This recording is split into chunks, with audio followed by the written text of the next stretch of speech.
Glória a Deus, glória a Deus. Que bom estar aqui.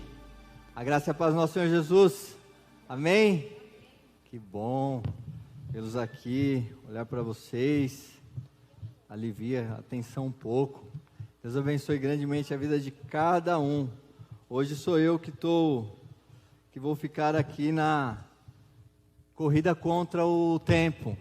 Então já estou vendo os irmãos já apontando para o relógio, e eu vou cumprir o objetivo em nome de Jesus. Nem que fique um pouco para outro dia, mas vou acabar dentro do tempo, ou não vou acabar, né? Mas vou cumprir o prazo, isso é muito importante. Para você que aí está em casa, eu convido você a estar aqui conosco. Tem um lugar esperando você. Então na próxima terça, reserve aí na sua agenda, terça com Deus, momento de oração, de buscar intimidade. E se porventura você ainda não compartilhou essa mensagem, não compartilhou esse link, você tem a oportunidade agora. Então eu sei que você já foi edificado, abençoado com as orações. Então abençoe o seu amigo, abençoe um parente, abençoe um amigo de sua lista de transmissão, compartilhando este link. Eu quero reforçar aqui, antes da breve mensagem que Deus colocou em meu coração sobre a nossa urna de oração. Então, você que frequenta a nossa igreja, tanto de quarta, ou terça, ou domingo, traga o seu pedido de oração, ou mesmo um motivo de gratidão, e deposite aqui na urna, todas as terças, como de costume, propósito, objetivo deste encontro, estaremos orando, intercedendo, e no final do mês fazendo uma pequena vigília sobre todos os pedidos que aqui foram depositados. Também encorajo você, que porventura aí pela internet, ou mesmo aqui, fez um pedido, colocou na urna, e Deus te surpreendeu, por favor, converse com um de nós, testemunhe do que Deus tem feito em sua vida, através de respostas às orações. Amém? Agora que eu já falei bastante, eu estou aqui aliviando um pouco. Exatamente, a irmã conhece um pouco do que é. Então eu convido vocês a abrirem suas Bíblias no texto de Mateus, livro de Mateus, capítulo 15. Mateus, capítulo 15, nós vamos conversar sobre a mulher cananeia. Deve estar assim na Bíblia de vocês. O tema que eu daria para esta mensagem, que eu na verdade dei para essa mensagem, é uma fé extraordinária. E dentro desse tema nós vamos destacar pequenos 3 pontos. Então vamos lá, Mateus capítulo 15, dos versos 21 ao 28. Diz assim a palavra do Senhor: Saindo dali, Jesus foi para a região de Tiro e Sidom. E eis que uma mulher cananeia, que tinha vindo daqueles lados, clamava: Senhor, filho de Davi, tenha compaixão de mim. Minha filha está horrivelmente endemoniada. Jesus, porém, não lhe respondeu palavra. Então os seus discípulos, aproximando-se, disseram: Mande embora, pois vem gritando atrás de nós. Mas Jesus respondeu: Não fui enviado senão as ovelhas perdidas da casa de Israel.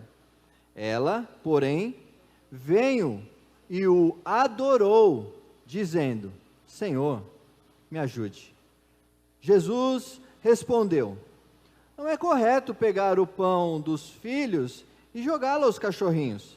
A mulher disse: É verdade, Senhor, pois os cachorrinhos comem das migalhas que caem da mesa dos seus donos.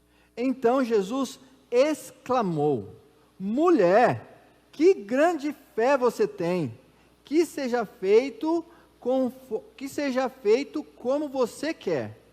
E desde aquele momento, a filha dela ficou curada. Vamos orar? Senhor, em nome de Jesus, que a Tua palavra alcance os corações que estão atentos nesta noite à Tua palavra, Deus. Que o Teu Espírito Santo alcance aonde com certeza eu não alcançarei. Que o Senhor fale poderosamente com cada ouvinte, ó Deus.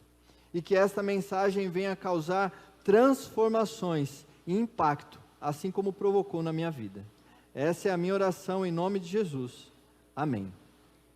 Meus queridos, eu quero destacar algumas coisinhas que vai ajudar um pouco no que nós iremos conversar. A primeira delas é que a ênfase do livro de Mateus está em mostrar que o reino de Jesus tem importância contínua para o povo de Deus, e que o evangelho do reino é para todos os povos, ou seja, não é especificamente para o povo judeu, e sim também para os gentios, de igual modo. Então nós começamos quando nós identificamos qual é o objetivo, o propósito de todo o livro, fica mais fácil a interpretação, a compreensão de cada passagem, até mesmo para nós mergulharmos dentro do contexto, para conseguir extrair o melhor de que aquela passagem tem para falar conosco hoje. Outro ponto importante é a posição da mulher. Naquela época, a mulher era tratada como um objeto. Mulher não tinha espaço. Mulher não era igual hoje, que é presidente de empresa, que dirige carro. Naquela época, a mulher tinha que andar, inclusive, do outro lado da rua. Não podia estar no mesmo lugar que os homens. Então, esse é um fato também que nos realça daquilo que nós iremos conversar um pouco mais daqui a pouco. Por ser gentia, ou seja, do povo gentílico, era pior ainda. Inclusive naquela época, e aqui depois vocês vão entender um pouco, naquela época os judeus tinham o costume de chamar o povo gentil de cães, que era uma forma de ofensa e desprezo com todos que não faziam parte do reino, que não era judeu. Voltando para o texto que nós destacamos, Tiro e Sidom, e aí o Leandrinho me ajudou com uma foto, eu gostaria de ilustrar, se fosse possível, rapidinho. Tiro e Sidom é uma região, não é uma região judaica, né? E Jesus se retira para essas regiões. Olha lá, ficou meio esquisitinho, mas dá para vocês entenderem um pouco. Então, toda essa região aqui marrom mais escuro, é a região judaica, ou seja, teoricamente, Jesus veio para esse povo específico. E o povo de fora, o povo gentil. Então, vocês estão vendo Tiro e Sidom. É interessante quando a gente começa a ver mapa assim, porque você vê a distância, né? E deve ser longe pra caramba. E naquela época era na canela, né? O pé dos meninos eram uns pezinhos abençoados, né? A sandália não é igual as havaianas de hoje, né? Que você dá uma corridinha, já estoura lá, já tem que pôr um prego. A coisa de antes era boa, porque para andar tudo isso aí. E ele, diz o texto que Jesus se retira para a região de Tiro e Sidom, que aqui já começa, teoricamente, um start para aquilo que Jesus já tem a pretensão de ensinar. Alguns comentaristas dizem que Jesus se destaca para essas regiões por ser uma região distante, porque onde Jesus ia, juntava aquela aglomeração. Então, alguns comentaristas dizem que ele vai para essas terras para evitar o tumulto e descanso. Por favor, com toda a minha humildade novato na questão teológica, eu discordo desse ponto. Por quê? Porque se a gente voltar, primeiro, eu acredito que Jesus, em todas as ocasiões, ele tem algo preparado para nos ensinar. Eu parto desse princípio. E se nós voltarmos um pouco, no capítulo 11, por exemplo, lá no verso 21, Jesus, ele começa faz uma citação das cidades na qual ele realizou curas, e o povo não se arrependeu. Então ele faz essa comparação, lá no capítulo 11, verso 21, ele diz assim: ai de vocês, Corazim, ai de vocês, Betsaida. O mapa foi embora, mas Betsaida está ali embaixo ali. E aí ele compara, porque se em Tiro e em Sidom, olha só a deixa, lá no capítulo 11, se em Tiro e Sidom, se estivesse operado os milagres que foram feitos em vocês, há muito que elas teriam se arrependido, com um pano de saco e cinza. Então, por isso eu defendo que Jesus tinha sim um propósito, por isso ele se retirou para Tiro e Sidom. Muito importante destacar o momento em que em nenhum momento Jesus teve a intenção de ofender aquela mulher. Alguns falam porque ele usa a questão cachorrinhos, mas no grego, né, não vou me aprofundar aqui, mas no grego, quando ele usa a expressão cachorrinhos, é uma forma poética, uma forma amorosa. Cachorrinho aqui não é como a questão de cães, que quer trazer a questão de desprezo e ofensa, e sim, por exemplo, um cachorrinho de madame. Então foi nesse contexto e na questão de que, qual o propósito desse argumento, desse diálogo? O propósito era começar a extrair daquela mulher o que tinha dentro daquele coração. Então, feito todas essas considerações, eu gostaria de destacar agora alguns pontos, que esses pontos vão ajudar em tudo isso que eu falei até agora. Então, primeiro ponto, saber em quem depositamos a nossa fé. Isso é muito importante e primordial. Devido àquela mulher ser do povo gentil, era de costume daquele povo ter diversos deuses. Então, muito provavelmente tinha um Deus da cura, Deus de não sei o quê, um Deus que certamente ela tinha total conhecimento, porque era do povo dela. Mas acontece que ela, porventura, ela tem ouvido falar de Jesus, e ela percebeu que Jesus estava se caminhando para a região onde ela estava. Prontamente, o que ela fez? Ela foi ao encontro de Jesus. Ela foi ao encontro de Jesus. Por que ela foi? Porque ela depositou toda a sua fé, toda a sua esperança, toda a sua energia em resolver o problema, que era de quem o problema? O problema era dela, era o problema da filha dela, mas ela teve empatia, ou seja, ela se compadeceu da questão da filha, da dor, do problema, e foi em busca de quem certamente poderia de fato resolver aquela situação. Deixa eu correr que meu tempo está voando. Então ela ignorou seus deuses, ela foi para cima. Diz o texto que ela gritou, e ela usou um termo, filho de Davi. Então tenha misericórdia de mim. Chamou atenção de alguma forma. Ela quebrou as barreiras de que ela era mulher, ela quebrou a barreira de que ela era gentia, ela estava focada em buscar o autor e consumador da fé, a qual ela estava agora alicerçando, Jesus Cristo. Ele era a solução para o problema dela, e ela não iria medir esforço para alcançar o que ela estava pretendendo. Então nós sabemos, para as nossas vidas, nós sabemos que Jesus é o caminho, a verdade e a vida. Cansamos de falar isso, cansamos de ler João 14:6. Cansamos, sabemos, reconhecemos, lemos, falamos para o próximo. No entanto, em diversas vezes nós, nas nossas situações, colocamos o nosso intelecto, colocamos as nossas influências, colocamos o nosso braço, a nossa força em função para resolver determinada situação, e esquecemos quem pode resolver a situação. E aí, quando na verdade nós deveríamos fazer o sentido inverso, ou seja, o problema apareceu, vou me prostrar aos pés de Cristo e Cristo vai me dar a solução, nós demandamos tempo, demandamos energia, ofendemos diversas vezes a quem está ao nosso redor, quem está perto de nós sofre com a dureza do nosso coração, e quando esgotamos as nossas energias, recorremos a Cristo. Essa mulher não.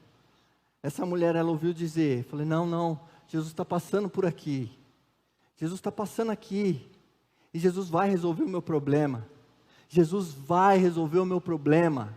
E isso, olha só, ela foi atrás de Jesus por ouvir falar, por ouvir, enfrentou, quebrou barreiras, com o propósito de solucionar o seu problema, saber em quem depositamos a nossa fé. Nossa fé tem que estar estabelecida na rocha que é Jesus Cristo. Nossa fé não pode estar estabelecida no nosso trabalho, no nosso intelecto, na nossa rede de amigos, porque tudo isso se vá. Tudo isso vai. Tem gente que no começo da pandemia, poderia até estar no início da pandemia, tranquilo, seguro. Não, pandemia, 60 dias. Não, o que eu tenho no banco dá para mim viver 2 anos. Ok, tranquilo. E outra, pandemia, daqui 60 dias, 90 dias no máximo, uma vacina aparece. Quantos dias nós já estamos parados? Existem pessoas já desesperadas. Por quê? Porque está tudo indo embora, está tudo se dissolvendo, está tudo acabando. E não reconhece, a dureza no coração não permite, fica aqui gastando energia, como é que eu vou fazer? Ninguém pode fazer nada, é pandemia, é vírus, ninguém tem solução, quem tem a solução é Deus. Só Ele tem a solução. O que Ele quer nos mostrar com isso? Que cada um busque Deus na sua intimidade, para saber o que Ele quer tratar com cada um de nós, durante esse período, se é familiar, se é pessoal, que cada um trate no seu íntimo diretamente com Ele. Segundo ponto, a importância da adoração e persistência na intercessão. Aquela mulher, diz o texto, que sabendo que Jesus estava na região, ou seja, lá na terra dos gentios, foi a Ele para interceder pela sua filha, ou seja, se compadeceu com a dor do outro, ignorou todas as circunstâncias adversas, com o único objetivo, que a filha dela fosse curada. Está lá no verso 22, que nós lemos: Senhor, filho de Davi, tenha compaixão de mim, minha filha está horrivelmente endemoniada. Ela muito provavelmente já tinha ouvido falar dos feitos de Jesus. Ela depositou toda a sua esperança. Quando teve a oportunidade, após relatar o problema, veja, ela chega, se lança. Primeiro, ela chama a atenção de Cristo. Depois que ela chama a atenção de Jesus, ela fala do seu problema. Depois que ela fala o problema, ela escuta um diálogo entre os discípulos e ele: mestre, manda ele embora, está atrapalhando a gente, está incomodando a nossa caminhada. Jesus dá um ensinamento ali breve para os jovens, para os discípulos. Ela escuta e fala assim: Senhor, me ajude. Ela, porém, veio, adorou, dizendo: Senhor, me ajude. Então aquela mulher reconheceu agora que Ele de fato era Senhor, que Ele de fato tinha poder para resolver a situação dela. E em adoração, aquela mulher se lança, se prostra diante de Jesus. Isso fez com que Jesus chamasse a atenção de Jesus, para começar ali um diálogo. O que nós lemos em Salmo 51, 17? Nós lemos assim: os sacrifícios que agradam a Deus são um espírito quebrantado, um coração quebrantado e contrito, ó Deus, não desprezarás. Foi desse jeito que essa mulher chegou para Jesus, com um coração totalmente quebrantado, com um espírito contrito, com humildade. Aquela mulher chegou e se prostrou diante do Senhor, e fez a sua súplica: Senhor, me ajude, Senhor, me ajude. Jesus, aqui eu acho interessante que Jesus responde a ela: não é correto pegar o pão dos filhos e jogá-lo aos cachorrinhos. Veja, aqui eu quero trazer aquela questão que eu falei no início. Jesus aqui começa a extrair de um coração de um adorador a essência da adoração. Jesus começa a extrair daquele coração o que há de mais poderoso na fé genuína dele. Ok, se prostrou, pediu ajuda, eis-me aqui, mas veja, Jesus não negou o pedido dela. Jesus não nega o pedido dela. Jesus solta um argumento para ela, esperando uma reação daquela fé. E qual foi a reação daquela mulher? Na mesma linguagem ela fala: está certo, Jesus, o Senhor é verdade, pois os cachorrinhos comem das migalhas que caem da mesa dos seus donos. E aqui eu acho impressionante que essa resposta resposta de Jesus, da mulher, faz com que a Bíblia destaque, eu não sei como está na Bíblia de vocês, mas está assim: Jesus exclamou. Ou seja, ressaltou do coração a fé genuína. Mulher, que grande fé você tem. Agora vamos voltar um pouco, de que região que essa mulher era? De que região que essa mulher era? O que os discípulos tinham falado para Jesus fazer? E o que Jesus agora fala para essa mulher? E o que Jesus e essa mulher traz de ensinamento para nós? Parto para o último ponto. E aqui uma breve aplicação: quantas vezes nós deixamos de falar de Cristo para alguém de uma fé contrária à nossa? Quantas vezes? Quantas vezes negligenciamos de falar de Cristo por uma pessoa que de repente não comunga da mesma fé que nós, com medo já das reações? Não, mas essa mulher, já falei para ela tantas vezes de Jesus, né? Não, larga aí. Quantas vezes fazemos isso? Quantas vezes deixamos de falar de Jesus para aquele que está na rua? Ixi, vou parar para falar de Jesus para esse cara. Se eu falar para ele se está tudo bem, ele vai começar a falar a vida inteira. Eu tenho que ir para o meu trabalho, tenho que ir no banco, vou perder meu dia. Quantas vezes? E aqui, veja, Jesus tinha parado ali para descansar. Não, vou dar atenção para ela, fala comigo. Atenção, carinho, amor, zelo, atenção, discipulado. Essa é a palavra. Discipulado. E o que Jesus começa a ensinar aqui? Falei, vocês discípulos estão mandando, vocês que mandaram eu falar para essa mulher, para me mandar ela embora, fica aqui o ensinamento para vocês. Vocês têm que começar a pregar para esse povo gentil. Vocês têm que começar a caminhar com esse povo. Vocês têm que discipular esse povo. Eu não vim só para vocês, eu vim para todos. Eu vim para todos. Está lá em João 1:11-12. Ele veio para o que era seu, mas os seus não receberam. Mas a todos quanto o receberam, deu-lhes o direito de se tornarem filhos de Deus, ou seja, aos que creem no seu nome. Por que o Evangelho chegou até nós?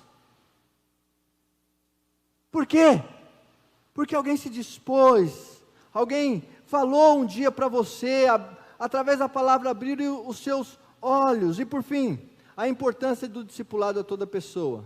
Jesus deu atenção àquela mulher, dialogou com ela e através desse diálogo conseguiu extrair a essência e as riquezas da fé que existia no coração dela para com Jesus, o qual prontamente exclama no verso 28.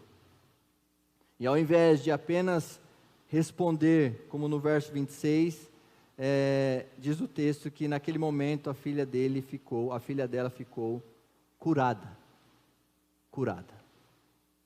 Então, Jesus começa a mostrar aos discípulos e para nós também que até que Ele venha, nós não devemos fazer distinção de pessoas.